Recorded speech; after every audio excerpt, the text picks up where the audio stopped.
Assalamualaikum. Hai Kak, gimana nih kabarnya? Semoga semua dalam keadaan sehat dan tetap semangat. Pada video sebelumnya, kita telah mempelajari tentang membiasakan diri berperilaku terpuji taubat. Nah, kali ini kita akan mempelajari membiasakan diri berperilaku terpuji, yaitu taat. Tujuan pembelajaran kali ini yang pertama, siswa dapat menjelaskan pengertian taat.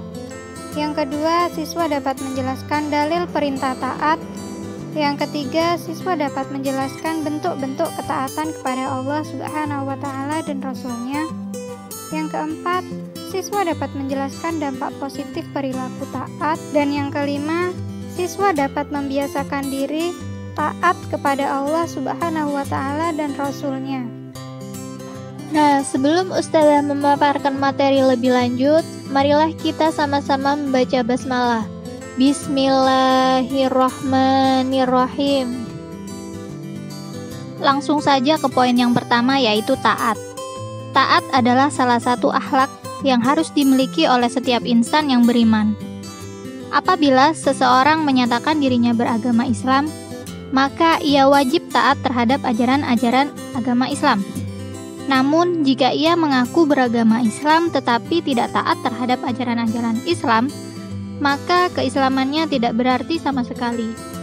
Pengertian taat. Taat menurut bahasa berarti tunduk, patuh, dan setia. Menurut istilah, taat bisa diartikan tunduk dan patuh terhadap segala perintah dan aturan yang berlaku. Nah, taat yang dibicarakan dalam bab ini ialah sikap tunduk, patuh, dan setia kepada Allah Subhanahu wa Ta'ala dan Rasul-Nya, baik dalam bentuk pelaksanaan perintah maupun meninggalkan larangannya. Nah, semua perintah dan larangan-larangan itu dapat kita ketahui dalam sumber akidah Islam, yaitu Al-Quran dan Hadis. Poin selanjutnya yaitu perintah untuk taat kepada Allah Subhanahu wa Ta'ala dan Rasul-Nya. Taat termasuk perkara yang diwajibkan dalam Islam. Dengan demikian, seorang mukmin adalah orang yang setia dan taat kepada Allah dan Rasul-Nya. Sesuai dengan firman Allah dalam Al-Quran Surat An-Nisa ayat 59. Dari ayat di atas, maka bisa kita simpulkan kepada siapa saja kita harus taat. Yang pertama yaitu kepada Allah Subhanahu wa Ta'ala. Sebagai seorang muslim, taat kepada Allah adalah yang paling pertama dan utama. Sebagaimana ayat tersebut, kalimat perintah untuk taat yang pertama adalah kepada Allah Subhanahu wa Ta'ala. Selain taat kepada Allah, Al-Quran Surat An-Nisa ayat 59 juga mengharuskan kita untuk taat kepada Rasul-Nya, yaitu Muhammad SAW. Ketaatan kepada Rasul Muhammad SAW ini adalah mutlak, sebagaimana ketaatan kepada Allah Subhanahu wa Ta'ala. Yang mana ketaatan pada Rasul berarti taat kepada Allah. Demikian juga sebaliknya, tidak taat kepada Rasul berarti tidak taat kepada Allah. Lalu, ketaatan yang ketiga adalah perintah taat kepada pemimpin atau ulil amri.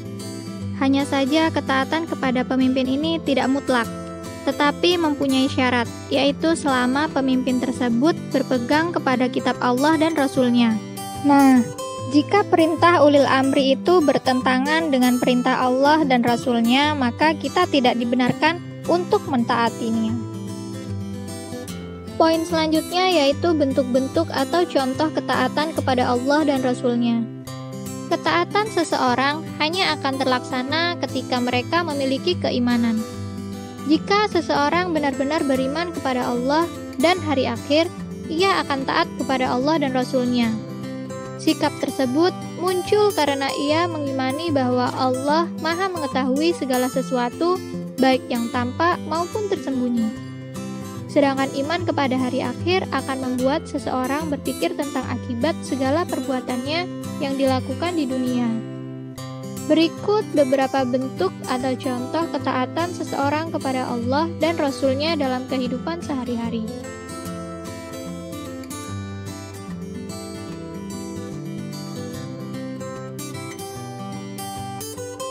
Poin selanjutnya, dampak positif ketaatan kepada Allah Subhanahu wa Ta'ala dan Rasul-Nya. Allah Subhanahu wa Ta'ala tidak akan memerintahkan keburukan bagi umatnya. Apa saja yang menjadi perintahnya adalah yang terbaik bagi umatnya. Orang yang taat kepada Allah Subhanahu wa Ta'ala akan merasakan dampak positifnya sebagai berikut. Yang pertama, memperoleh kepuasan batin karena telah mampu melaksanakan salah satu kewajibannya kepada Allah dan Rasul-Nya. Yang kedua, memperoleh ridha Allah karena telah mampu mentaati perintahnya. Dan yang ketiga, memperoleh kemenangan atau keuntungan yang besar, sesuai firman Allah Subhanahu wa Ta'ala dalam Al-Quran Surat An-Nisa ayat 13. Poin selanjutnya, membiasakan diri taat kepada Allah Subhanahu wa Ta'ala dan Rasul-Nya. Ketaatan kepada Allah dan Rasul-Nya harus dibiasakan dalam perilaku hidup sehari-hari, sehingga menjadi watak seorang muslim. Nah, cara membiasakan diri untuk taat kepada Allah dan Rasul-Nya antara lain.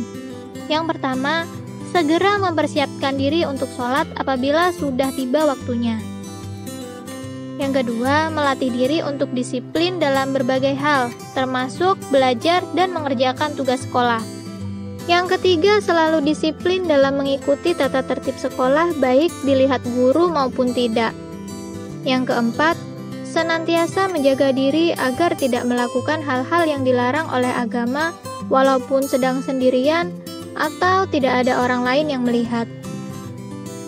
Selain itu, cara membiasakan diri taat kepada Allah dan Rasul-Nya juga dapat kamu lakukan dengan meneladani sikap-sikap terpuji dari Rasulullah Shallallahu Alaihi Wasallam dalam kehidupan sehari-hari. Yeay, alhamdulillah.